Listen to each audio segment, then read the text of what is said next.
You know, in Singapore, we have this term called spoil market, which also means upsetting the balance. This is basically a spoil market course. The conditions and what we pay is simply unmatchable. I mean, second to none, at least in this part of the world. So today I'll be bringing you guys the front nine of the classic course. Enjoy. All drone footages that you see are courtesy of Forest City themselves, and I'll put a link to their channel in the description. So here we go, hole number 1. If you don't slice the ball, you're pretty much good on this opening hole.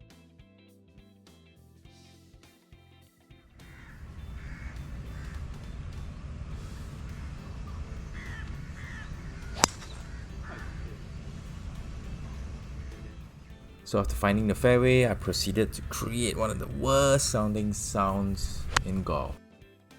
I have to say the rough here is quite a mean test. If you don't generally get this at your own courses, your own home course that you play at, this would be quite an experience and a challenge on its own.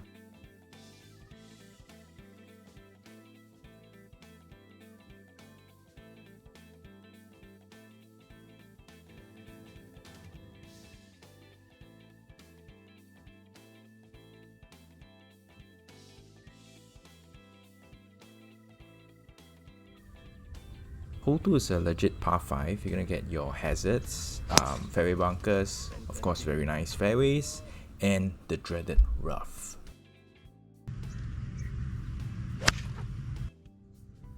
Knew I had to do something after hitting that poor second shot, so I grabbed the hybrid.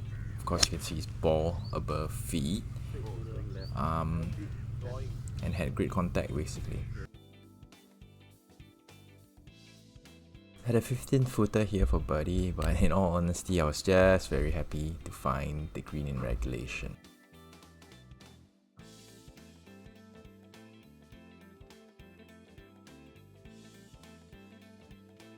Hole 3 is somewhat intimidating, having to play over the water.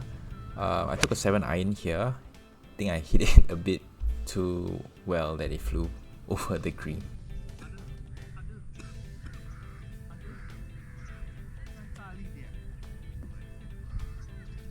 Nice shot.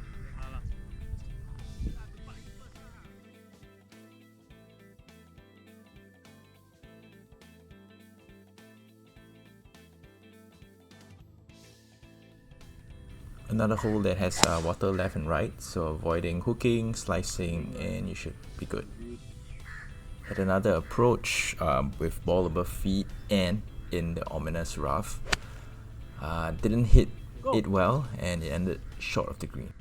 Thought I made a good chip here and gave me a good opportunity to save par.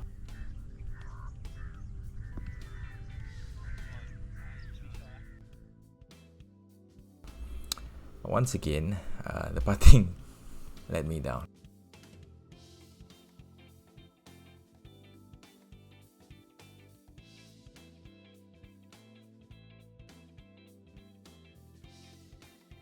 Hole 5 have a similar layout to hole 4 that we just played. The only difference is that you can actually afford to go right here, which is where actually I ended up being. It seems like deja vu all over again, playing all these similar shots. This time round, I pulled the shot even further to the left and was left with quite a tricky up and down. I would like to think that I did not blade the chip here, and I would just probably blame it on the fact that I used the wrong club. The ball basically ended up rolling down the green on the other side. Made a good recovery though for my tap-in bogey. Hole number 6 is every amateur's dreaded island green. To cross this body of water is requiring a carry of about 130 meters. And unfortunately, I wasn't bringing my best iron striking game or form. As you can see, I barely crossed. Again, I put myself in a position to save par, but the putting, or maybe even the putter, let me down. Are you one of those that change putters every other month? I don't know. Leave a comment in the comment section.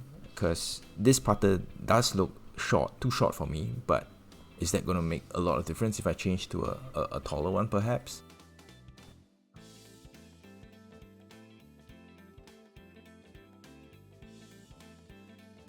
And here we have our first dogleg left hole. The fairway bunkers are strategically placed to catch your balls. I don't think the water is in play unless you slice it horribly. Managed to find the rough again, but as the old adage goes, tough lies don't last, but tough men do.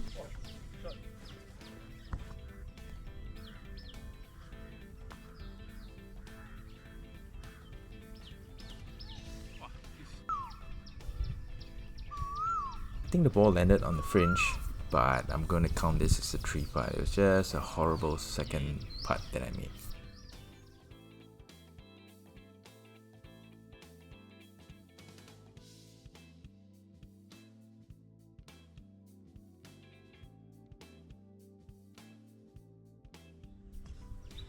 Hole 8 is the second of the par 5s and the second hardest hole on this front 9, and for good reason. I've never seen the amount of fairway bunkers that line up the entire hole, and it's just a miracle I somehow did not find any of them.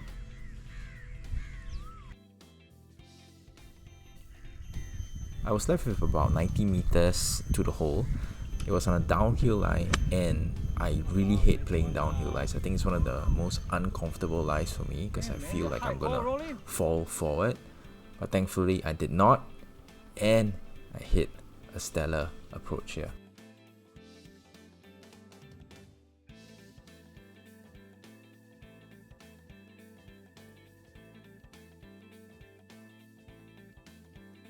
Hole 9 is one of their signature holes, and it's actually playing quite short. I think about tee to green is about 332 meters or so, so I could afford to use the 3 wood here. And for some reason, the clouds up top look amazing. Anyway, this was shot on my new GoPro Hero 13, so shout out to GoPro for amazing footages.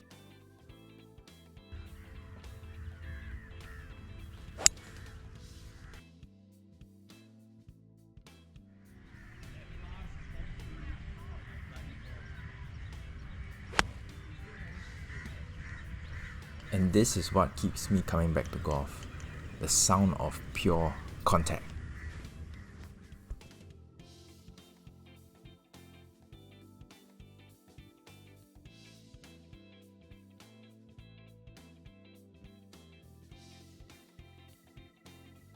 However, after all that talk about contact and you 3-putt, it just goes to show that this is the most difficult sport I've ever played.